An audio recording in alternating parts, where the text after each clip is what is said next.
bw'Imana nagaruka magambo ubwami bw'Imana n'imirimo.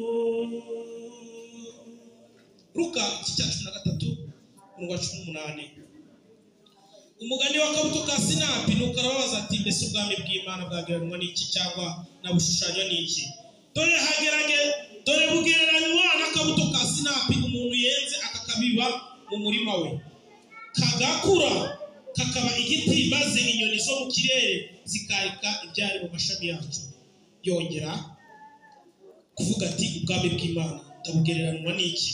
Gusa n'umusemburo umugore yenze akawuhisha mu myariko 3 n'ifu kugeza aho yose iri kugeza aho yose iri butubukire. Kristo bavandimwe, aha tuvuze uko Mariko yavuze ubwami bw'Imana, tuvuze nuko Luka yavuze ubwami bw'Imana. Ntabwo dufite umwanya wo kuvuga nuko Matayo yavuze ubwami bw'Imana, ariko ubwami bw'Imana bugereranywa n'akabuto mu bibyi yagiye agatamu mu butaka, kagakura kakazamuka cyane, kagakura kakera imbuto, abantu bakaza bagasoroma, ndetse hakazamo n'igiti kinini kikazamuka, cyarangiza inyoni zikaza zikarikaho. Icyo nicyo kigereranya ubwami bw'Imana. Haleluya, amen. Niba uri mu bwami bw'Imana, uzaba umeze nk'ako kabuto iwawe, uzaba umeze nk'ako kabuto muri sosiyete ubamo, uzaba umeze nk'ako kabuto karangwa, ariko ntabwo avuze ko cya cyatsi iyo tumaze kugitera kitagira imifatangwe,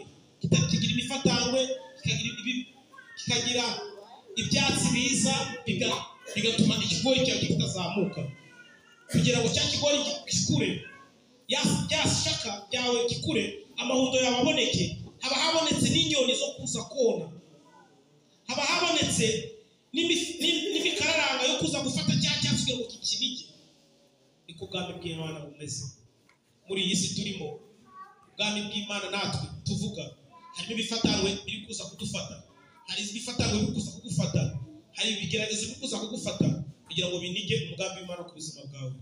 Ariko ubwami bw'Imana ntawabutangira, kuko ihundi iyo rikuze rizana amasaka meza, inyoni zikaza zigashomagura zigahembuka, ndetse n'igiti nk'uko twabivuze muri Luka, igiti nacyo kikaza, inyoni zikaza kuri cya giti zikagubwa neza. Haleluya, amen. Iyo ugeze ku mukristo mwiza umuruhukiraho, ukomeze nka ya nyoni igeze iwawe ugakuruhukiraho, ntumva ngo uwe neza, kuko ndi ku giti cyiza cyatewe n'Imana. Haleluya, haleluya, amen. Ariko igiti kibi iyo inyoni zikigezeho hahita haza umushubi cyangwa hakaza ikindi kintu runaka cyangwa kikizunguza cyane, inyoni zigahunga.